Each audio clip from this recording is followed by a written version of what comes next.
September, a historically bearish month for crypto, is upon us. What can we expect from the crypto markets this month? What unexpected outcomes should we be prepared for? Hello, I'm Crypto Casey, and welcome to another episode of Crypto This Week. Every Sunday, we explore the latest global news stories affecting the crypto markets, as well as the ever-changing macroeconomic environment of the world at large. Be sure to check out our sponsors, Efani, NordVPN, and Ledger. Protect your cell phone from SIM swapping attacks with Efani's secure mobile services. Protect your data, privacy, and crypto investments by using virtual private network services with NordVPN. And protect your long-term crypto holdings with cold storage hardware wallets provided by Ledger. Check them all out using the links in the description area below. Awesome, let's hit Crypto This Week.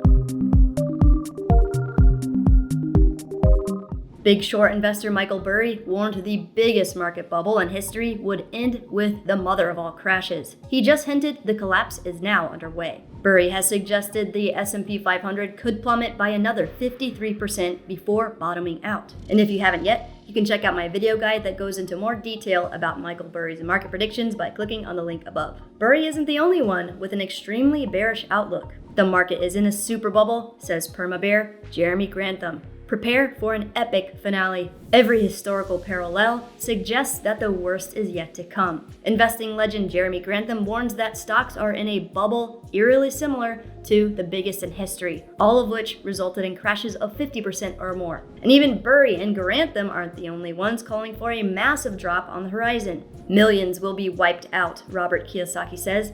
That the big crash he predicted is here, but now could also be the perfect time to get richer. Here's how.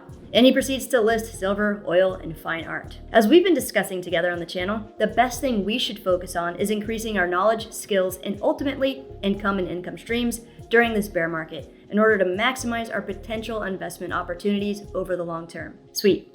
Next, let's explore some bearish news affecting the crypto space this week, as well as dates we should stay mindful of during this month. The US sought records on Binance CEO for crypto laundering probe. US federal prosecutors asked Binance, the world's largest cryptocurrency exchange, to provide extensive internal records about its anti-money laundering checks, along with communications involving its chief executive and founder, Changpeng Zhao, according to a late 2020 written request seen by Reuters. The US going after and potentially taking down the largest cryptocurrency exchange and one of the richest crypto billionaires would be extremely bearish for the entire crypto markets. So as investors, we should pay attention to how this matter unfolds over time. Also this week, the monthly anticipated jobs report was released, and the jobs market is still on fire by this measure, so don't expect the Fed to back off. At first, the biggest cryptocurrency rallied after news showed US employers added 315,000 jobs in August, pushing the size of the labor market to a record high. The report also showed, however, that job growth has slowed in the US, as employers added more than 526,000 jobs in July. And just as quickly as it popped, Bitcoin then dipped right back down again today. Bitcoin at the time of writing was priced at $20,110, according to CoinGecko, down 1.5% from the high it reached this morning Eastern Time of $20,428 after the Labor Department's data dropped. What other economic data should we be looking out for? The monthly anticipated CPI or Consumer Price Index report on September 13th. Following that, we've got the highly anticipated Ethereum merge happening on September 15th. And if you haven't checked out my video guide about the merge, you can check it out by clicking on the link above. Surge or purge, why the merge may not save Ethereum price from September. Options data, macroeconomic catalysts, and technical signals suggest a decline in Ethereum price is on the table despite the merge. Personally, I think we will see downward price movement following the merge because we won't really notice any changes as users, which we explore in the video guide I mentioned. Also in the news this week, the Mt. Gox Bitcoins will be released on Ethereum merge date? Coincidence? Actually, that's just a bit of FUD, as that's just some date important for internal stuff that has nothing to do with releasing any funds. The release date for funds is still unknown at this time. Nice. Next, some big news affecting the global markets this week. G7, Russian oil price cap, one of the most powerful tools to fight inflation, Yellen says. G7 aims to keep Russian oil flowing while squeezing the country's economy. G7 announces price cap deal on Russian oil in win for Yellen. The plan touted by the U.S. Treasury Secretary aims to diminish the Kremlin's revenue while preserving the global oil supply. Clever? So far, not so much, as the unthinkable ensues. Russians, Gazprom indefinitely shuts gas flow to Europe. Russia indefinitely cuts gas supplies through the Nord Stream 1 pipeline. Savage Finn Henrik sums up the situation nicely in this tweet. G7, let's put price caps on Russian oil to fight inflation. Russia, no more gas for you. Brilliant. At any rate, there are a few ways this could potentially play out, and most of them involve removing the US dollar out of the equation, as Europe may have to give in and pay Russia for oil in rubles, or maybe the US will have to exchange dollars for euros to sell to Europe. Either way, all of this will cause even higher inflation, which allegedly the whole goal with the price cap deal was to fight inflation. I don't know if the government is incompetent or actually trying to destroy the world.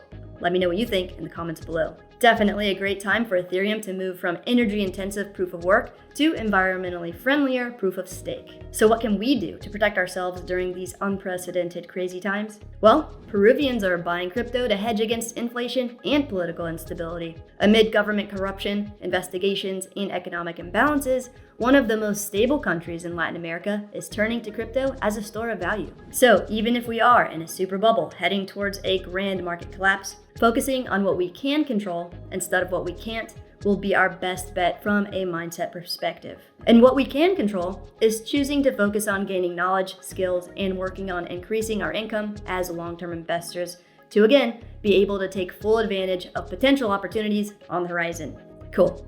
Let's wrap things up with some bullish news stories from the week. Lenovo announces consumer AR glasses that can tether to iPhones. Lenovo dangles a platform-agnostic carrot in front of AR hopefuls. And if you watched my latest video exploring my personal checklist I use for choosing crypto investments, we do a case study on Jadu's augmented reality project. AR and gaming are great use cases for the NFT and crypto space that I'm personally bullish on, so seeing the hardware tech advancing is very exciting. Another great use case for NFTs is popping off in the sports industry, as Tom Brady is selling $1.9 million worth of NFTs with season tickets for once-in-a-lifetime fan experience. An NFT purchase, along with a season experience ticket, gives a chance to see the team up close. Brady is selling a limited amount of these NFT tickets. He is selling 2,500 NFTs for a rate of $750. They go on sale on September 7th. One of the specialties of the NFT ticket is that it will update Brady's statistics as the games take place. This signature experience attempts to bring you closer to the team and Tom Brady himself. Very interesting. And this type of use case for tokens is becoming more and more popular with the development of fan tokens. What are fan tokens? Crypto assets that give fans a voice. Sports teams and bands are forging closer connections with their diehard fans using crypto tokens. Here's how they work. Fan tokens are a type of cryptocurrency designed to provide membership benefits to fandoms of sports teams, bands, and other groups. Holders of fan tokens are often entitled to membership perks such as access to exclusive content, prizes, experiences, and the right to vote on club decisions. These tokens are everywhere across sports ranging from soccer to the NFL to cricket. Bands like Portugal the Man are experimenting with them too. Bullish. And finally, this week, Meta announces Facebook and Instagram users can post NFTs from digital wallets. Effective immediately, Facebook's roughly 2.9 billion users will be able to share NFTs by connecting their digital wallets directly to the social media app. The announcement came less than a month after Meta enabled Instagram NFT integration in over 100 countries. Awesome. Well, that was last week crypto with me, Crypto Casey. If you enjoyed the episode, please make sure to like this video, subscribe to the channel, and click the bell notification to stay up to date on all of the latest videos. So, is the market in a super bubble on the verge of collapse? How do you think the Russian oil situation will play out? Which bullish news story was your favorite? Let me know in the comments below. Be safe out there.